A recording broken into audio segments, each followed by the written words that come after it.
s'installer au bout du monde, quand tu es européen, c'est pas simple.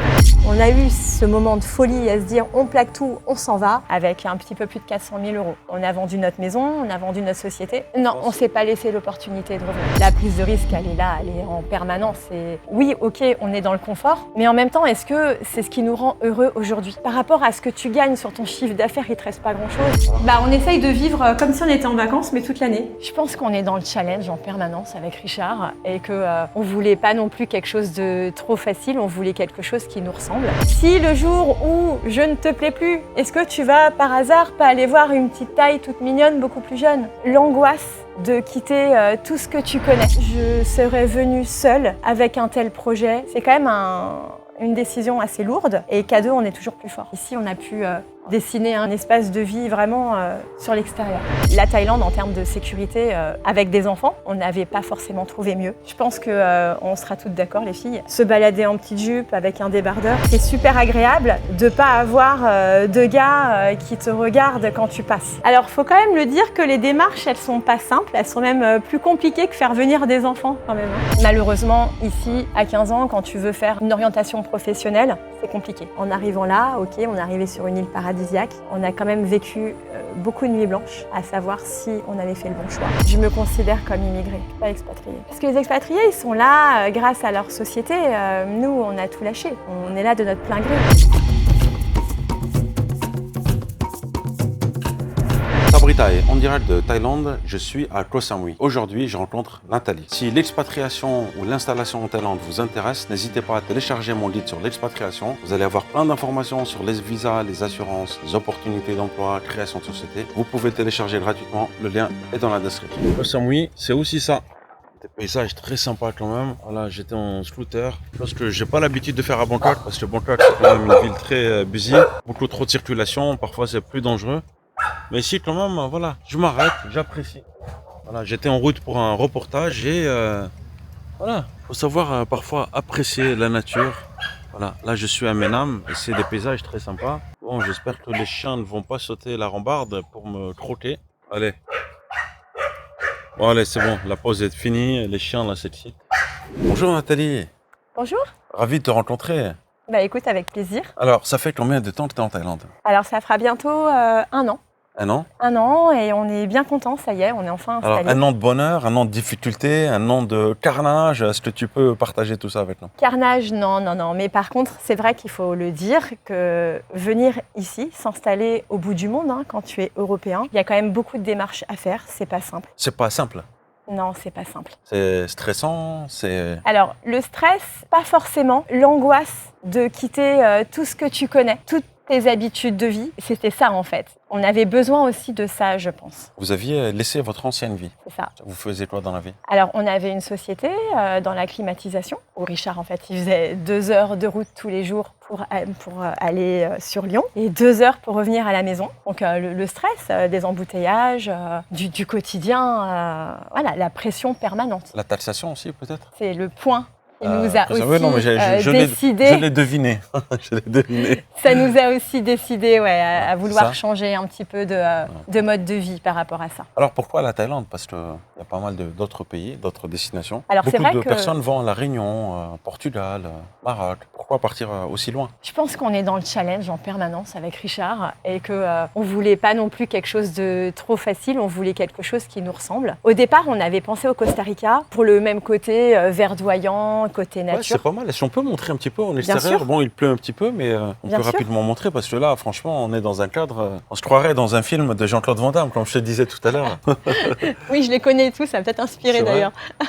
Donc oui, le Costa Rica, au départ, c'est ce pourquoi on voulait bouger. La seule différence, c'est qu'en termes de fêtes, d'événements, les Costariciens sont tellement famille, ils se couchent très tôt et ils travaillent énormément. Et du coup, il y a peu de chances, si tu veux, qu'on puisse sympathiser avec les locaux. Tu recherchais quand même l'aspect festif? Tu sais, les fêtes, on n'a pas encore 50 ans, donc on se dit on est encore dans le move, j'ai envie de te dire. Oui. Voilà. Et le fait de rencontrer des personnes, d'écouter de la musique sympa avec un cadre idyllique, c'est aussi ce qu'on veut venir chercher en fait en Thaïlande. Est-ce que l'aspect sécurité, ça jouait aussi? Parce que je pense que l'Amérique du Sud, on va dire, l'aspect sécurité n'a rien à voir avec la Thaïlande. On est d'accord. La Thaïlande, en termes de sécurité, on n'avait pas forcément trouvé mieux. Et c'est aussi ce pourquoi on est venu ici, avec des enfants aussi, il ne faut pas l'oublier. Combien d'enfants? Alors, on en a 2. Ok. Il y en a une qui est repartie en France, parce que pour elle, la Thaïlande, c'est en mode holidays. Ok, elle a quel âge? 15 ans 15 aussi. ans, ok. Et c'est aussi pourquoi, à 15 ans, quand tu veux faire une orientation professionnelle, malheureusement, ici, c'est compliqué. Il n'y a pas un cursus. Il y a des universités, il y a des lycées, mais peut-être ce qu'on a en France, c'est peut-être un peu plus. Oui, alors pour tout ce qui est un peu voie d'apprentissage ici, c'est difficile. Il n'y a pas cette opportunité-là. Donc elle s'est dit, je vais retourner en France, au moins pour pouvoir continuer un cursus professionnel et éventuellement revenir pendant les vacances ou même peut-être plus tard travailler, une fois qu'elle sera un peu plus à l'aise avec l'anglais déjà. Ouais, ça c'est important. Ouais. Alors, tu as quitté ta vie, vous avez lâché votre entreprise ou vendu, donc vous avez quitté un confort. Ouais. Est-ce que tu estimes que c'était une prise de risque pour vous ou pas du tout? Complètement. La prise de risque, elle est là, elle est en permanence. C'est quelque chose qui nous faisait aussi vibrer, le fait de se dire, et si on quittait tout? Oui, ok, on est dans le confort, mais en même temps, est-ce que c'est ce qui nous rend heureux aujourd'hui? Ça, c'est la question. Alors, qu'est-ce qui nous rend heureux? C'est quoi le bonheur pour toi? Pour moi, le bonheur, déjà, avant tout... 1 million sur 50? Non? Non, soyons francs, il n'y a pas de souci. Non, le bonheur, avant tout, pour moi, c'est le bien-être. C'est qu'on soit dans le bien-être. Après, tu as le confort financier, bien entendu, mais c'est le cadre de vie, le mode de vie dans lequel on est. Et en fait, je pense qu'on était vraiment à la quête de quelque chose de nouveau, l'inconnu qui nous faisait vraiment Alors, rêver. ce bien-être-là, tu veux dire que tu ne l'avais pas en France? Pas autant déjà, parce qu'en France, le problème, c'est que par rapport à ce que tu gagnes sur ton chiffre d'affaires, il ne te reste pas grand-chose. Et en fait, c'est beaucoup d'heures de travail, beaucoup d'investissement personnel. Ils prennent combien? 60, 70? Nous, on était artisans, alors entre 70 et 85%, ça c'est la réalité. Ah oui? Ah ouais, tu pars de ton chiffre d'affaires. Et puis une fois que tu retires ta TVA, tes charges, tes impôts, même si tu fais des bénéfices, ils vont te reprendre encore 30% sur tes dividendes. Enfin, tu as l'impression en fait d'être toujours Tu te verses un salaire, tu es taxé sur le salaire. Bien sûr. C'est ça? Bien sûr. Ok, donc c'est ça, c'est la goutte d'eau qui a fait déborder le vase. Ouais. Ok, j'entends bien. Alors, vous êtes venu en Thaïlande avec un budget de combien? Avec un petit peu plus de 400 000 euros. D'accord. On a vendu notre maison, on a vendu notre société. Ah oui, d'accord. Donc là, c'était vraiment un gros risque en fait. Hein. En Ok. fait, on vendait tout. Et là, il n'y a pas de pied-à-terre là-bas? Si demain tu rentres en Non, France, on ne s'est pas laissé l'opportunité de revenir. plan A, pas de plan B. Plan A, et on reste sur le plan A. Ouais. Alors, est-ce que tu as rencontré des difficultés lorsque tu es venu, dues au choc culturel?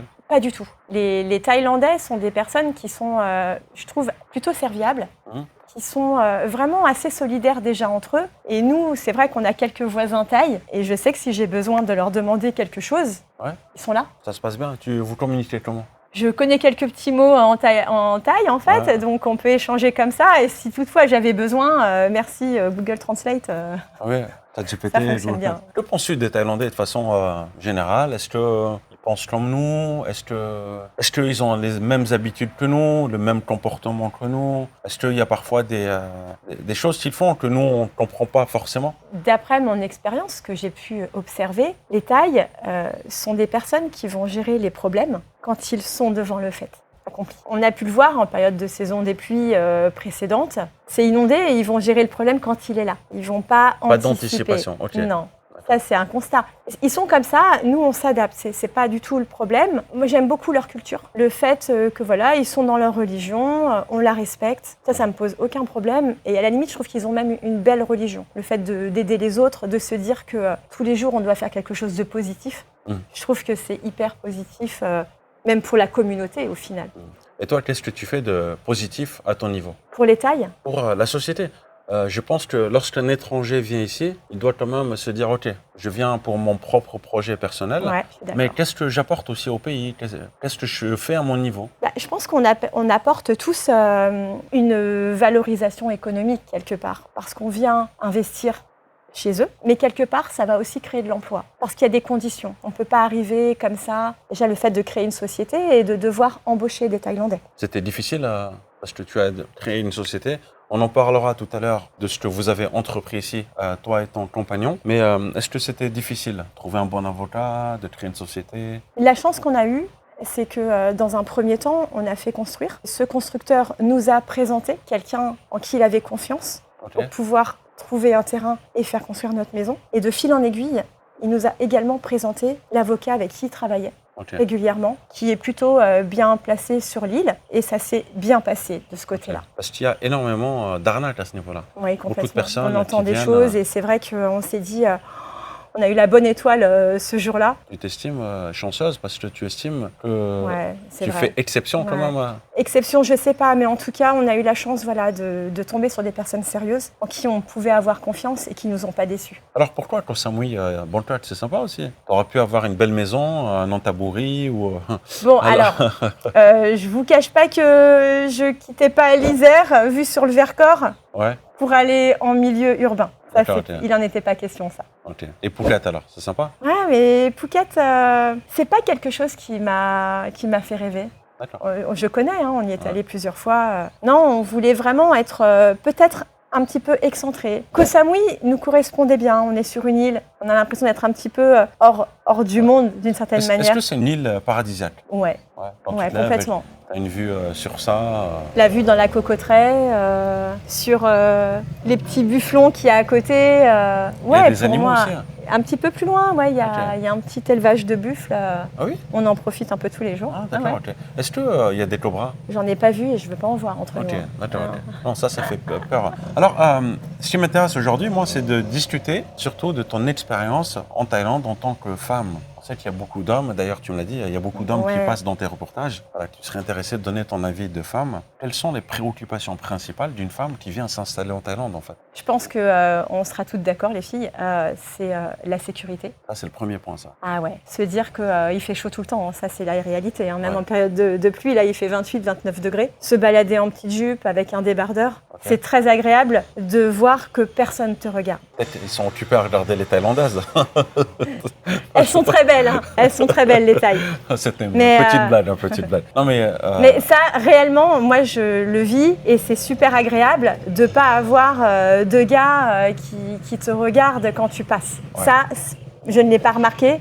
En fait, les Thaïlandais, je pense, de façon générale, ils sont respectueux. C'est-à-dire que même avec les Thaïlandaises, ils ne font pas ça. Non. Les Thaïlandais. Et puis, tu fais allusion aux touristes aussi ou pas? Aux étrangers aussi? Les étrangers, je pense que beaucoup viennent en couple ou en bande de potes. Mais ces personnes-là, elles vont dans des lieux festifs. Les filles célibataires, elles vont aller dans ces endroits-là. Donc, tu as déjà une charge mentale en moins. Ouais, complètement. Quand tu sors, tu te dis pas, il faut que je fasse attention ou jamais je me suis dit ça. C'est ça en fait. Jamais. Et en France, c'est souvent.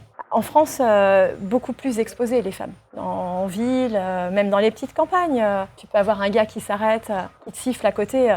Il y en a beaucoup qui, je pense, ont oublié les vraies valeurs en fait. Donc il y a cet aspect de sécurité, charge mentale en moins, tu te sens bien.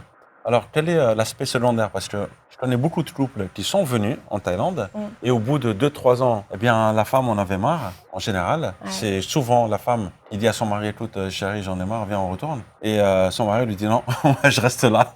Donc parfois c'est la femme qui rentre seule. Mais je pense que là, sur ce point-là, on est d'accord. L'idée, elle venait de nous deux. Elle a été construite, en couple. On est vraiment un binôme. Et bien sûr, on s'est posé les questions. Et je lui ai posé la question fatidique. Si le jour où je ne te plais plus, est-ce que tu vas par hasard pas aller voir une petite Thaï toute mignonne, beaucoup plus jeune? Attention, parle doucement, il t'entend là. Je ne cache rien, je n'ai rien à cacher. Oui, forcément, on s'est posé la question. Après, on est des personnes qui communiquent beaucoup. On communique beaucoup. La question, on pourrait très bien aussi se poser dans l'autre sens, à savoir pour un Thaï ou je vois un autre homme. Mais non, on est vraiment venus ensemble. Les Françaises aiment bien les Thaïlandais, honnêtement? Honnêtement, peut-être, mais j'en ai pas vu beaucoup. J'ai pas vu beaucoup de couples de femmes européennes avec des personnes asiatiques, Thaï. J'en ai vu très peu. C'est plutôt l'inverse en fait. D'accord. Est-ce que tu aurais conçu, si jamais, par exemple, tu étais célibataire, de vivre ta vie en Thaïlande?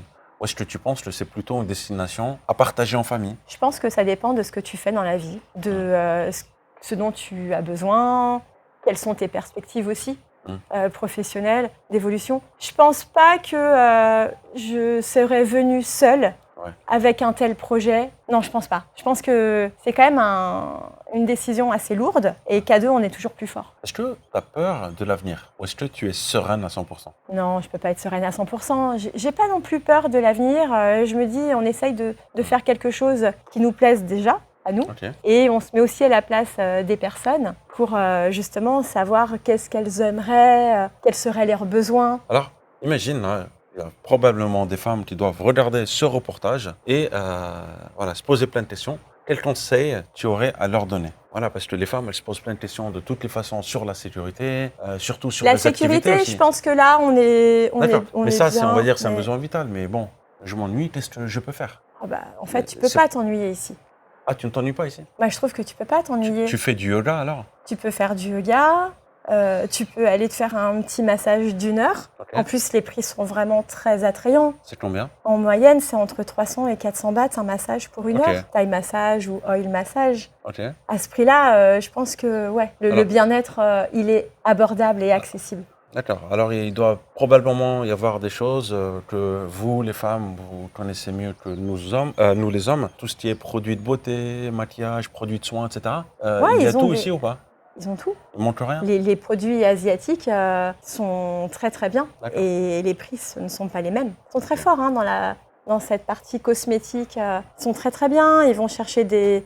Je l'ai testé, hein, donc tu as des parfums un peu différents, tu as des textures qui sont agréables. Et en fait, ma trousse ne me manque pas, ma trousse D'accord. française de Pour produits. se faire les ongles, tout en fait, hein, tout ça. Ok. Pédicure, manucure, massage, c'est à la Ok. portée de tous, j'ai envie de dire. Alors, l'aspect relationnel maintenant. Est-ce que tu souffres de solitude parfois ou pas? Non. Alors, peut-être pas parce que tu as ton mari, mais est-ce que tu as des amis? Est-ce que tu arrives à... On a pu rencontrer quelques personnes avec qui aujourd'hui on peut parler vraiment d'amitié. On n'a pas beaucoup non plus de couples. Les amis, on en a vraiment quelques-uns maintenant sur l'île. Mais c'est très important parce que Ok. ça nous permet aussi d'échanger entre nous de nos expériences et on s'aperçoit tous qu'on a un peu les mêmes objectifs, c'est être dans un confort de vie et se sentir bien. En D'accord. fait. Ce sont des amis français ou thaïs? Ils sont français. Français aussi, ok. Ouais. Et est-ce que c'est facile de se faire des amis des locaux, des Thaïs? Après avoir discuté... Certains reprochent quand même, hein. Avec Certains des ont la critique personnes, facile. voilà, je voulais justement pouvoir témoigner par rapport à ça. Encore une fois, c'est voilà, ce que nous, on vit. C'est pas simple. Parce qu'il y a une culture qui est différente, parce que tu as la langue aussi. Les Thaïs, certains parlent anglais, mais pas tous. Pas tous du tout. Et encore une fois, ils vivent en communauté. Donc, si tu vas les voir, ils vont être là, ils vont bien t'accueillir, il n'y a pas de souci. Mais de même, ils auront du mal à faire le premier pas. Et puis, je pense aussi qu'ils ne te laisseront pas rentrer dans leur cercle personnel facilement aussi. Je Voilà. pense qu'il faudrait être aidé Ouais, je pense, ouais. d'une connaissance commune, par Ouais. exemple. Ou peut-être aussi parler bien la langue, et puis, ouais. Qui favoriserait en effet le relationnel, ouais. Alors, est-ce que tu es expatrié ou tu es immigré? Je me considère comme immigrée, Immigré? je suis pas expatriée. Pourquoi? Parce que les expatriés, ils sont là grâce à leur société. Nous, on a tout lâché. On est là de notre plein gré. On n'a pas été aidés ou parachutés par l'aide d'une société. Donc, ok, pour toi, un expatrié, c'est quelqu'un qui a été envoyé par une société avec un Complètement. package, on te paye Complètement. le logement, on te paye, tu vois, avec Ouais. une certaine sécurité en fait. hein. Exactement. Voilà, Et nous, on est parti avec à la guerre. notre enveloppe Ok. d'économie et se dire, on n'a que ça. Donc, voilà. Et challenge. votre souhait, c'est de vivre ici à vie ou À vie, je ne sais pas. En tout cas, aujourd'hui, on s'y sent très bien. Et si ça peut perdurer encore quelques années, ça sera sympa. Après, on verra bien aussi comment l'île évoluera d'ici là. Elle est en pleine expansion. Tu as des projets un petit peu partout. Nous, on a choisi d'être sur Mai Nam parce que Mai Nam, c'est assez convivial, assez familial Ouais. et que c'est encore calme. Très très sympa hein, le cadre, hein, je t'assure. Là, ouais, c'est pas mal. Hein. Regardez où est-ce qu'on est. Alors, il faut combien, selon toi, pour vivre en Thaïlande? Tu as besoin de combien par mois pour vivre ici? Par mois, alors nous, on est arrivés et bien sûr, on a fait construire. Donc, on est passé par la phase location. Pour être honnête, on n'avait pas non plus des goûts de luxe dans nos choix de location. Par contre, le cadre était assez important et on payait 28 000 bahts notre location avec 2 chambres, petite terrasse, hein, pas de piscine, hein, Ok. un petit jardin et on était à 400 mètres à peu près de la plage. C'était pas mal, 400 mètres. c'est pas Ouais, très, très c'était loin. super. On avait juste la main road à traverser. Mais c'est Alors, si tu devais conseiller quelqu'un, combien tu lui conseillerais pour vivre par mois? Pour quelqu'un qui est plutôt raisonnable, il veut se faire des petits plaisirs quand même, parce qu'on est aussi là pour ça. Tu peux te dire que pour 30 000 bahts par mois, tu peux trouver une location. Ensuite, en budget alimentation, sachant que je fais quand même pas mal de cuisine chez moi.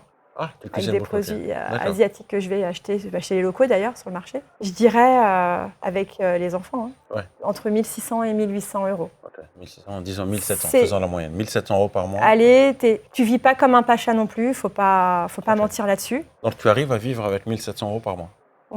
Ouais, tu Ok. fais très attention, mais tu y arrives. Alors aujourd'hui, qu'est-ce que tu fais? Parce que là, on est dans un bel endroit quand même. Hein, et en plus, on a un chien très sympathique, voilà, qui est venu en Thaïlande. Hein. Ah oui, elle a fait le voyage comme nous, elle. Ah, elle a fait le voyage. partie de l'aventure. Ouais. Alors, t'as fait comment pour ramener ton chien? Alors, faut quand même le dire que les démarches, elles sont pas simples, elles sont même plus compliquées que faire venir des enfants quand même. Hein. Ah oui? Ah ouais. Je pense que ça va aider beaucoup de personnes. Comment tu as fait pour ramener ton chien en Thaïlande? Bah déjà, première chose, il faut que le chien il soit à jour dans ses vaccins. Ensuite, deuxième chose très importante, vaccin contre la rage. Anticiper auprès de ton vétérinaire parce que voilà, en France, on n'a pas de rage connue, donc c'est pas une obligation. Ok. Donc il y a ça. Ensuite, il a fallu, grâce au vétérinaire et les papiers, aller en préfecture, dans un département bien spécifique, aux animaux, donner les papiers du chien pour qu'il puisse en fait nous mettre le tampon pour pouvoir avoir le document qui nous autorise à emmener notre chien en voyage. Alors après, il y a des races qui sont interdites aussi. Alors, quelle race C'est très sont compliqué. interdites? Tous les chiens, alors je ne suis pas une grande connaisseuse canine dans cette partie-là, mais les pitbulls, je crois que c'est très compliqué. Les Ok. American Staff. Alors, les races de chiens considérées comme dangereux, on va dire, c'est ça? Ouais, après, Ok. moi déjà, c'est un Sharpei, alors je ne pouvais pas prendre n'importe quelle compagnie pour pouvoir l'emmener. Ah oui, Et, pourquoi? Pourquoi? bah parce que les Sharpeis, c'est comme les boxers, ils ont la cloison nasale très courte. Ouais. Donc du coup, Ils se disent que peut-être ils pourraient avoir des difficultés soucis, respiratoires. voilà, en Ok. soute. Et comme tu n'as personne pour surveiller la soute, hein, Ouais. ton chien, il est dans sa petite cage agréée, Yata, voyage. Et ensuite, il récupère les chiens une fois arrivés à destination. Il faut aussi beaucoup communiquer avec les compagnies aériennes pour s'assurer s'ils peuvent Exactement. prendre ou pas. Hein. C'est Ouais, ça? communiquer avec eux. Ouais. Alors, il y a deux options pour qu'un chien puisse faire le voyage. Ah, on parle de lui et on parle d'elle et elle se bat. Elle est à Ah l'aise. non, elle s'installe, elle a compris. Ok. Ah, tu as compris qu'on allait parler de toi. Hein? Ok, bon, calme-toi, on va discuter. Alors, il y a deux options, c'est-à-dire qu'elle peut soit voyager en soute, soit voyager en cabine, c'est ça? Oui, ça Et dépend. le critère, c'est le poids. Exactement. Ça dépend du poids du chien. Quelle est la limite du poids? Je pense que c'est, je crois que c'est 8 kilos. 8-9 kilos, c'est ça? Hein? Ouais. D'accord. 8-9 kilos.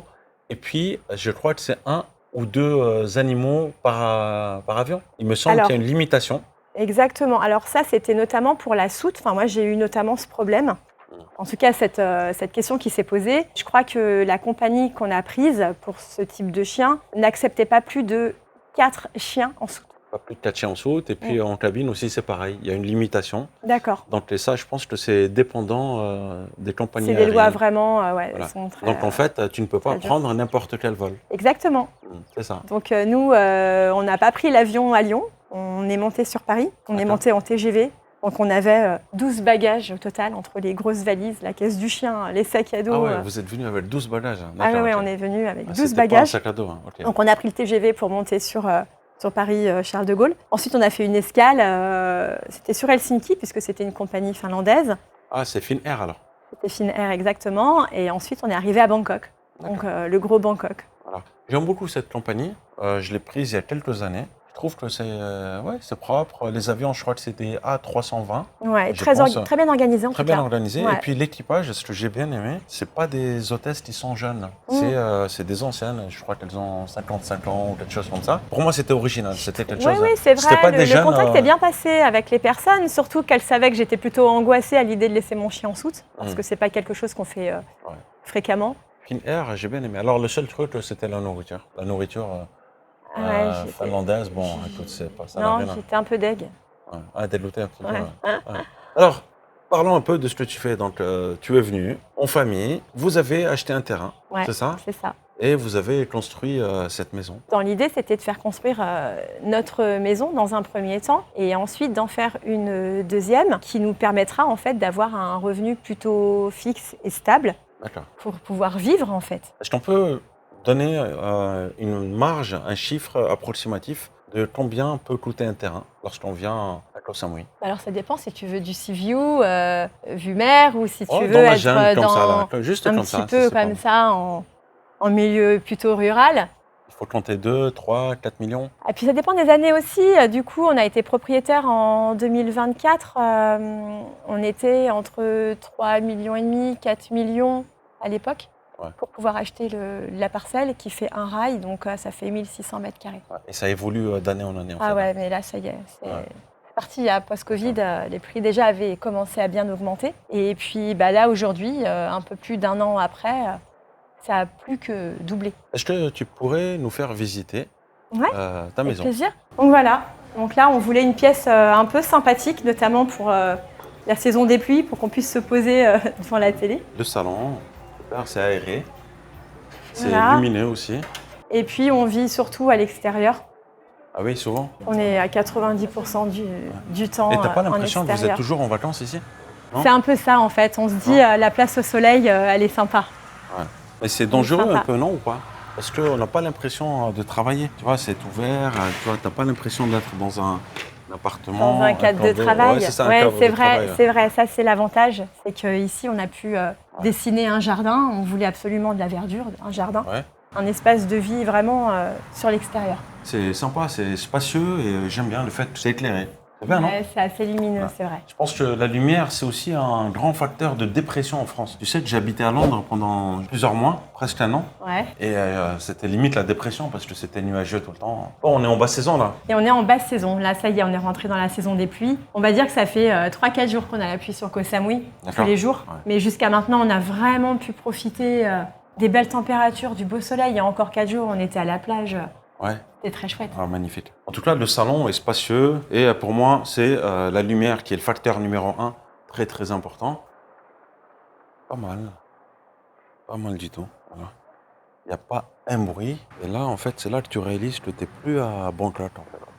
Alors, on est dans la partie de Koh Samui qui s'appelle Menam. Voilà, c'est Menam, on n'est pas à Fisherman, on n'est pas à Chaweng, c'est Menam. Et je pense que c'est une partie de l'île qui est plutôt abordable quand même. Ça n'a rien à voir avec Chaweng, ni Fisherman, ni Boput aussi, non? Boput, c'est cher? Ouais, c'est vrai. Boput. Ouais, Voilà. complètement. Ni Boput. Là, c'est Menam. Et j'ai pas mal de mes amis aussi qui se sont installés, qui ont pris des maisons dans les parages ou qui ont acheté des terrains. C'est amené à évoluer dans les prochaines années et je pense que les prix vont augmenter. Menam, c'est très sympa pour l'environnement plutôt familial, convivial. On est un petit peu excentré de la plage, là. On est à 1,5 km à peu près. Et en fait, ce qu'on adore, c'est avoir cette verdure, cet environnement tropical. On a plein de buffles, je ne sais pas si vous voyez là, dans la cocoterie. Et en fait, ce sont nos voisins thaïs qui sont là, qui font de l'élevage, qui s'en occupent, qui les soignent. Je pense qu'ils soignent même peut-être mieux leurs buffles que leurs femmes. Il n'y a pas beaucoup de femmes là dans le camp. Tu connais la fameuse phrase « Buffalo is sick » ? Non, apprends-moi. Bon, ceux qui auront la référence, vous mettez en commentaire. Et donc, tu promènes souvent ton chien alors? Je la promène plusieurs fois par jour, donc c'est vrai que maintenant les Thaïs me reconnaissent, surtout le chien, parce qu'elle est assez atypique. J'ai la chance maintenant d'avoir le sourire instantané, assez fluide et le chien s'entend bien avec les buffles? Ouais, parce que... avec les buffles? Oui. Oula, c'est compliqué. La semaine dernière, elle essayait d'en choper un au niveau de la tête. Seulement, elle n'a pas mesuré qu'elle pesait 20 kilos et que les buffles en pèsent même peut-être entre 3 et 500. Des sacrées bêtes de concours. C'est problématique. Tu viens, Sabri, je te fais visiter? Allez, c'est parti. Donc là, on quitte le grand séjour plutôt lumineux, malgré le temps aujourd'hui. On arrive sur la grande terrasse. Pas mal du tout. On profite de la piscine tous les jours. Hein. Toute l'année, ici, c'est entre 28 et 30 degrés. Tous les jours, ok. Ouais. Il y a un entretien à faire de la piscine? Est-ce que c'est toi qui le fais ou... Du coup, ça fait partie du staff. On a notre pisciniste, très sympa d'ailleurs, il vient 2 fois par semaine. Un pisciniste, ok. Ouais. Ça fait partie des avantages de vivre en Thaïlande, c'est que c'est pas mal. Ouais. Pour des petits coups, tu peux avoir des super services. Donc là, piscine entretenue, donc tu peux venir tous les jours. Voilà, c'est ça. Petite terrasse sympa. Là, on s'est fait notre espace en fait extérieur puisqu'on y est tout le temps. Petit coin, cuisine, qu'on va bientôt aménager. En fait, tu me disais tout à l'heure que vous vivez vraiment à l'extérieur. Ah ouais. Pour dormir, évidemment, on est dans la maison, mais pour vivre dehors, c'est top. Je te montre une chambre? Oui, allez, c'est parti. Alors, il y a 2 chambres là, en fait, c'est un c'est ça? exemple. La maison, elle a 3 chambres en fait. Ah, 3 chambres, il y a une chambre ici, une ici. Là, et tu en as une qui est un petit peu indépendante là-bas. D'accord. En termes de surface, elles sont toutes similaires à peu près. Donc, je t'en prie. Ok. Tu as une chambre, c'est un lit king size, 180 par 200. C'est cosy, là c'est sympa. Un grand T'as lit. une salle de bain Ok. également. Alors ça, c'est pas des chambres à meubler énormément. Il faut pas que trop que ce soit. Bah, c'est ce qu'on voulait en fait, le style bohème chic. On voulait que ce soit plutôt épuré, assez simple, Ok. avoir l'essentiel. Est-ce en que fait, c'est sans plutôt charger. des maisons de vacances en fait? Alors, Bah, on essaye de vivre comme si on était en vacances, mais toute l'année en fait. ok, voilà. La douche. Ensuite, les toilettes propres, épurées. Et puis Nathalie ici. Voilà. Voilà. On s'est dit dès qu'on peut aller à Copipi, on n'hésitera pas à y aller. On s'est mis un petit cadre, tu vois, pour nous rappeler d'y aller. Kopipi, alors c'est sympa cette île à visiter, absolument, un incontournable. Tu quittes la chambre et tu arrives dans le jardin Pas mal du tout. et sur Voilà. la terrasse. Belle vue, voilà, si tu as envie de bosser ou simplement passer des vacances. En plus, pour travailler, c'est top. On a fait mettre des boosters de Wi-Fi. Ah, des boosters Et, Wi-Fi, ok. Ah, c'est pas génial. mal. En termes de connexion, t'es top. Alors, pourquoi aujourd'hui je vous présente le parcours de Nathalie? Déjà, c'est, on va dire, le parcours d'une femme immigrée, expatriée en Thaïlande qui s'est installée ici à Koh Samui. Et aussi parce qu'il y a plusieurs personnes qui ont à peu près ton parcours. Qui viennent, qui achètent un terrain, qui construisent une maison, puis qui font de la location. Et donc aujourd'hui, tu accueilles aussi des personnes qui peuvent parfois louer une chambre ou louer la maison, c'est ça? Exactement, on propose la maison à la location. Quand du monde a envie en fait de venir, elle est louée, on va dire toute l'année, hein, si les personnes elles veulent. Il n'y a pas de saison particulière. Nous, une fois que la maison est louée, on va vivre un petit peu plus loin. On s'isole et les personnes elles ont tout l'environnement. En habitable, on est à peu près à 250 mètres carrés. Ce qui est un peu particulier en Thaïlande, c'est qu'ils comptent les surfaces habitables, même piscine et tout ce qui est en fait storage, car park et tout ça. Donc oui, on serait à plus en termes de surface. Mais voilà, nous en termes d'espace à vivre, on trouvait que c'est même grand en fait. Mais on l'a aussi pensé pour des personnes qui viennent vivre jusqu'à 8 personnes en vacances. Oui, je pense que tu peux accueillir du monde ici, un Ouais. groupe d'amis, famille, ou même deux familles, tu vois. Après, il faudrait qu'ils s'entendent, mais je pense que oui, tu peux accueillir C'est du vrai. monde.